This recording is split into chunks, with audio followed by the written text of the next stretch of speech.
berkah. Marhaban ya Ramadan. Assalamualaikum warahmatullahi wabarakatuh. Halo sahabat warna, perkenalkan nama saya Safitri Aprilini Sukadijaya. Di sini saya akan menceritakan sedikit kisah sahabat Rasulullah yang bernama Thalaqah bin Ubaidillah. Nah, siapa sih Thalaqah bin Ubaidillah ini? Thalaqah bin Ubaidillah ini adalah salah satu dari 10 orang yang dijamin masuk surga. Wah, Masya Allah banget ya. Dan beliau juga seorang pedagang loh. Nah, ceritanya begini. Beliau itu berdagang di negeri Syam, terus bertemu dengan seorang pendeta. Pendeta tersebut berkata bahwa telah diutusnya seorang nabi yang bernama Ahmad bin Abdullah di negeri Haram, atau sekarang mungkin Mekah ya. Nah, terus beliau tuh kayak terngiang-ngiang gitu, siapa ya nabi tersebut, apakah nabi tersebut benar-benar membawa kebenaran untuk kami yang berada di muka bumi ini gitu. Sampai tiba saatnya beliau pulanglah ke negeri Haram atau Mekah dan bertanya kepada keluarganya, apakah ada kejadian yang besar ketika saya tidak ada? Keluarganya menjawab, iya, udah ada nih nabi yang bernama Muhammad bin Abdullah. Nah, terus nanya lagi gitu ya Thalaqah tuh, apakah udah ada pengikutnya? Iya, udah ada, salah satunya adalah Abu Bakar. Abu Bakar ini memang mengimani dan meyakini bahwa apa yang dibawa oleh Rasulullah atau Nabi Muhammad SAW ini benar adanya gitu dari Allah. Nah, dari situ Thalaqah juga gak mikir panjang nih, langsung gercep mengunjungi Abu Bakar. Nah, setibanya di Abu Bakar, beliau langsung bertanya. Pertanyaan pertama itu adalah, apakah Muhammad bin Abdullah ini mempunyai nama lain? Iya, ada, namanya adalah Ahmad bin Abdullah. Wah, Masya Allah banget ya. Ternyata apa yang dipikirkan oleh Thalaqah bin Ubaidillah dari awal ini benar, bahwa memang Nabi Muhammad SAW ini adalah Nabi yang diberitakan oleh pendeta pada saat beliau di Syam gitu. Dan di situ juga Thalaqah langsung minta tolong kepada Abu Bakar As-Siddiq untuk pertemukan saya dengan Rasulullah gitu. Setelah bertemu Rasul, beliau mengucapkan syahadat, dan tentunya juga keislamannya juga nggak semulus yang dikira nih.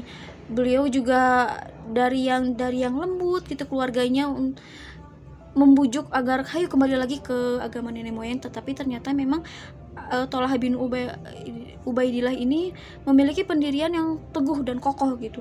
Entah itu dicaci maki, bahkan beliau sampai diikat sama Abu Bakar. Mereka nggak bisa sholat sama salah seorang saudaranya sendiri, yaitu Utsman bin Ubaidillah. Wah, kebayang nggak ya, nggak bisa sholat. Nah, pada saat itulah mereka berdua ini dijuluki Al-Qarinain, yang berarti dua teman sejati yang ada dalam suka maupun duka. Wah, Masya Allah, keren banget ya. Dan Thalaqah bin Ubaidillah ini dikisahkan juga pernah menginfakkan sebesar 700 dirham, dan kalau misalnya di rupiahkan itu bisa sampai 56 miliar rupiah. Wow, itu bukan hal yang sedikit ya, tapi itu Masya Allah hal yang banyak juga. Terus Thalaqah bin Ubaidillah juga pernah sempat kepikiran bingung gitu ya. Terus sampai saatnya istrinya bertanya gitu, apa yang sedang kamu pikirkan? Uang yang ada di tanganku sekarang begitu banyak sehingga memusingkanku, apa yang harus aku lakukan? Maka istrinya berkata, uang yang ada di tanganmu bagiinlah kepada fakir miskin. Dan memang beberapa sahabat Thalaqah bin Ubaidillah itu ya, salah satunya As-Said bin Zaid maupun Jabir bin Abdullah, membenarkan bahwa seorang Thalaqah itu adalah sosok yang memang dermawan banget. Wow, Masya Allah banget ya. Dan beliau juga dikisahkan mati syahid ketika beliau perang bersama Rasulullah. 79 anak panahnya tembus ke badannya gitu, dan badannya itu berlumuran darah, tapi dengan atas izin Allah beliau masih tetap hidup gitu. Dan di akhir kehidupannya beliau juga sangat menyayangkan gitu, kenapa ya saya meninggal dalam nggak berjuang bersama Rasul, tapi dia lain. Tapi ya itu tadi ya, mungkin takdir Allahnya memang sudah seperti itu. Bahkan Rasulullah meriwayatkan gitu bahwa memang apa yang orang seperti Thalaqah ini termasuk yang gugur gitu. Dan barang siapa yang senang melihat seorang syahid berjalan di atas muka bumi ini, lihatlah Thalaqah bin Ubaidillah.